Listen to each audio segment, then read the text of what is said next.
मम्मा, पापा को मत बताना ये मेरे बर्थडे का सरप्राइज है। वो आएंगे तो मैं चेक करूंगी कि उनको याद भी है कि नहीं। ओके मम्मा। ओके मेरी परी, चलो छिप जाओ जल्दी। रात के 12 बजते हैं। हर कोई ऋषभ के आने का इंतजार कर रहा था और ऋषभ नशे में चूर झूमता हुआ घर के अंदर जैसे ही घुसता है, उसका पांव गुब्बारे पर पड़ने से सन्नाटे में भयंकर आवाज होती है। आवाज सुनते ही गंगा, इरावती, बाकी नौकर सब बत्ती जला देते हैं और शोर मचाते हैं। आ गए आप, सब आपका ही इंतजार कर रहे थे। बताइए बताइए आज क्या है? इतना चौंकिए नहीं, बताइए। ऋषभ आसपास इतनी सजावट देख आग बबूला हो उठा था कि तभी भूमि मस्ती करते हुए ऋषभ के पीछे जाकर गुब्बारा फोड़ती है और जोर जोर से हंसती है। ठकराइन सा, मैं फटाफट छुटकी का केक ले आती हूँ। साहब भी आ गए, सब साथ में बर्थडे मनाएंगे। हाँ, जाओ जाओ जल्दी जाओ और भूमि के पीछे से आना ताकि केक देखकर वो भी सरप्राइज हो जाए कि केक उसकी माँ ने अपने हाथों से बनाया है। उधर भूमि ओवर एक्साइटेड हो उठी थी। पापा आ गए आप, ये देखो बलून, अच्छा है ना? मम्मा ने फुलाया। देखो पापा कितना बाउंसी भी है, खेलो ना मेरे साथ। पापा पापा खेलो ना, ये देखो ये बाउंसी बलून। बंद करो ये तमाशा, तुम सब पागल वागल हो क्या? मैंने कहा अभी बंद करो ये गाने का शोर भी। ऋषभ की फटकार से पूरी हवेली ही कांप गई थी। ऋषभ पलटकर भूमि के हाथ से उसका पसंदीदा गुब्बारा लेकर उसे गुस्से से पांव तले कुचलकर फोड़ देता है। भूमि सहम जाती है। तभी चहकते हुए जब इरावती केक लाती है और खुश होते हुए उसे ऋषभ के सामने और भूमि के सामने करती है, तो ऋषभ इरावती को भी घूर के देखता है और केक उठा करके एक झटके में उसे फेंक देता है। ऋषभ को भूमि की एक्साइटमेंट को तोड़ते हुए एक सेकंड का भी समय नहीं लगता है। वहाँ खड़ी भूमि की आंखों में मोती जैसे मोटे मोटे आंसू थे और दबी दबी सुबकियां भी। पीछे खड़ी गंगा समझ नहीं पा रही अचानक से ऋषभ को हुआ क्या है। फूलों की तरह रखने वाली नाजुक सी बेटी के साथ ऋषभ कांटों जैसा बर्ताव क्यों कर रहा है?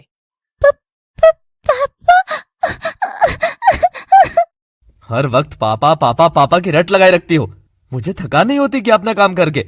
और फिर घर आकर के ये सब नौटंकी और झेलो। भागो अपने कमरे में और कोई केक वेक नहीं कटेगा। I hate you पापा, I hate you। भूमि ऋषभ को मारने लगती है और रोते बिलखते हुए अपने कमरे में चली जाती है। गंगा को ऋषभ का ये बर्ताव बिल्कुल रास नहीं आया था। सुनिए, मैं जानती हूँ कि ये आपके घर का मामला है, लेकिन ये बिल्कुल बात सही नहीं है जो आपने अभी बच्ची के साथ किया। आप जानते हैं वो शाम से ही उदास थी इस बात पर कि पापा को मेरा बर्थडे याद तक नहीं है, लेकिन मैंने उसे दिलासा दिया था कि नहीं, पापा को बर्थडे भी याद है और पापा ने ही मिलकर ये सरप्राइज पार्टी प्लान की है। और आपने तो उस मासूम को ऐसा सरप्राइज दिया कि वो अपने हर बर्थडे से पहले इस बार वाला बर्थडे याद करके जरूर कांप जाएगी। ऋषभ गंगा के करीब जाता है और उसे कसकर एक तमाचा लगाता है। जुबान संभाल कर गंगा, तुम होती कौन हो बाप बेटी के बीच बोलने वाली? एक नौकर ही तो हो। आखिर इरावती और तुम में फर्क ही क्या है? बस वो नकली ठकुराइन नहीं है, पर नौकरी तो वो भी कर रही है ना, जैसे तुम कर रही हो। तो तुम खुद को क्या समझने लगी हो जो अपनी मनमानी चलाने लगी हो? गंगा को ऋषभ की बातें शोल की तरह चुभने लगती है। अब बोलो, मुंह में जबान नहीं है क्या? जीभ को लकवा मार गया तुम्हारी? गंगा, पवित्र गंगा, जो इतनी पवित्र है कि जिसे खुद की औलाद का ठिकाना ही नहीं, और वो मेरी औलाद को पालने के तौर तरीके मुझे सिखाएगी। हाँ, औकात में रहना लड़की। गंगा अपनी औकात को यूं घिसता देख लाल पीली हो गई। उसकी आंखों में फैली क्रोध की लालिमा और दुख का पानी था। अब ये सब उसकी बर्दाश्त से बाहर हो चुका था। वैसे भी ये गंगा अब वो गंगा तो रही नहीं थी जो परिवार की लात खाती रहती थी और अगले दिन उसी लात को छूकर आशीर्वाद भी ले लेती थी। और गंगा का हाथ ऋषभ के ऊपर उठने लगता है। हाय दैया, मारे गए आज तो। मालकिन मालिक के ऊपर हाथ उठा रही हैं। राम राम राम राम, घोर कलयुग बप्पा, घोर कलयुग ये तो। लेकिन तभी ऋषभ गंगा का हाथ बीच में ही रोककर खुद उसे एक कसकर तमाचा लगाता है। गंगा हैरान सी गाल सहलाती रह गई और फिर ऋषभ उसकी कलाई कसकर थाम लेता है। ऋषभ के मुंह से गंगा को शराब की गंध आती है तो वो मुंह फेरती है, मगर ऋषभ गंगा का मुंह भींचकर अपनी तरफ करता है। क्यों, बदबू आ रही है मेरे इस दुख से तुमको?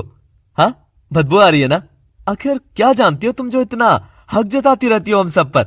आखिर जानती ही क्या हो तुम उसके बारे में या मेरे बारे में? खुद को क्या सचमुच उसकी माँ समझने लगी हो? ऐसा क्या है तुम में जो तुम उसकी माँ बन जाओगी? एक नाटक को इतना सच मत करो कि कल जब वो नाटक खत्म हो तो मेरी भूमि वो डरावनी असलियत बर्दाश्त न कर पाए।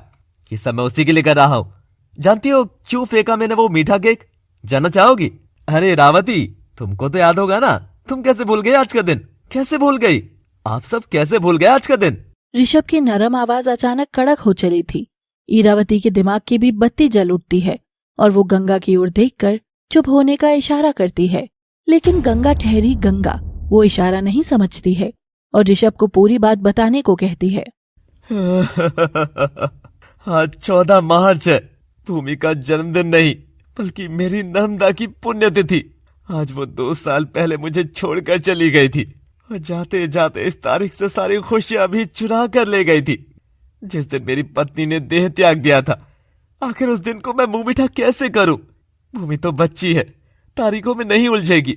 वैसे भी उसके लिए तो उसकी माँ जिंदा है, मगर मैं जानता हूं ना कि मेरा ये जहान नर्मदा के बिना कितना खाली हो गया है।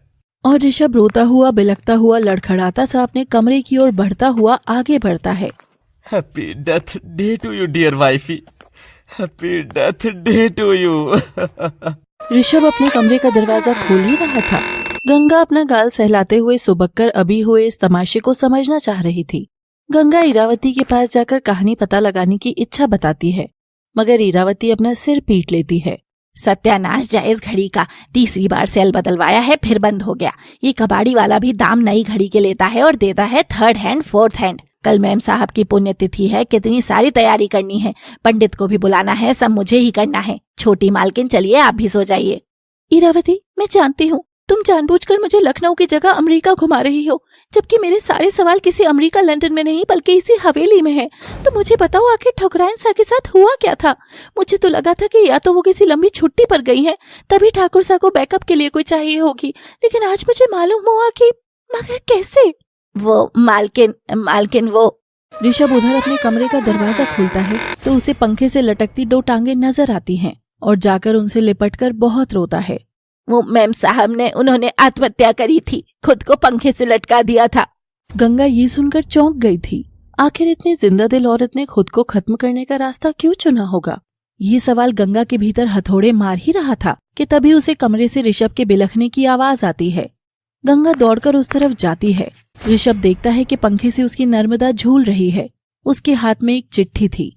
ऋषभ बिलखता हुआ चिट्ठी पढ़ता है। अब और बर्दाश्त नहीं हो रहा है, तुम अपना और भूमि का ख्याल रखना, तुम्हारी नर्मदा। नर्मदा, ये क्या कर दिया तुमने? गंगा देखती है कि ऋषभ वही दृश्य याद करके टूट रहा था बार बार। वो दौड़कर उसे अपने आंचल से लगा लेती है। वो ऋषभ का माथा सहला रही थी, चूम रही थी। ऋषभ गंगा को कसकर थामता है, जैसे एक डरा बच्चा माँ के आंचल से लिपटता है। आखिर क्यों चली गई नर्मदा तुम? सब ठीक हो जाता ना, हम मिलकर बर्दाश्त करते। बर्दाश्त? क्या बर्दाश्त? इस दुनिया जहान का दुख और नर्मदा का हद से ज्यादा सरल और अच्छा होना भी हमें बर्दाश्त करना पड़ रहा था। नर्मदा अपना सुख लोगों में बांटने में इतना डूब गई थी कि वो सबके दुख खुद से लगाने लगी थी, जिसके चलते वो धीरे धीरे मायूस रहने लगी। पागल अक्सर ऋषभ से कहती थी कि जब बाहर सड़क पर भटक रहे भूखे लोगों ने ही खाना नहीं खाया होगा, तो मैं भी ये खाने की थाल डिजर्व नहीं करती हूँ। ऋषभ, जाना, जिंदगी ऐसे नहीं चलती है। हम सबका दुख गायब नहीं कर सकते हैं। जिनके नसीब में दुख लिखा है उसे वो मिलना ही है। मगर नर्मदा ये बात समझ नहीं पा रही थी। उसे लगता था कि वो ऐशो आराम लेने के लिए नहीं, बल्कि लोगों को आराम देने वाली जिंदगी के लिए बनी है। और एक दिन सड़क पर जब ऋषभ नर्मदा की गाड़ी खड़ी थी, तब एक औरत ऋषभ की गाड़ी का कांच खटखटाती है। ऋषभ जैसे ही कांच उतारता है, वो झट से अपना पल्लू गिरा देती है। छी छी, ये आप क्या कर रही हैं? हम ठाकुर हैं, मगर अय्याश नहीं। आपको लाज नहीं लगती ये छिछोरापन करके कमाने में? लाज लगाऊंगी तो वो मेरी बच्ची आज का दूध कैसे पी सकेगी? मैम साहब, आप बीवी के साथ हैं, आगे निकलिए, मैं किसी दूसरे मर्द को ढूंढती हूँ।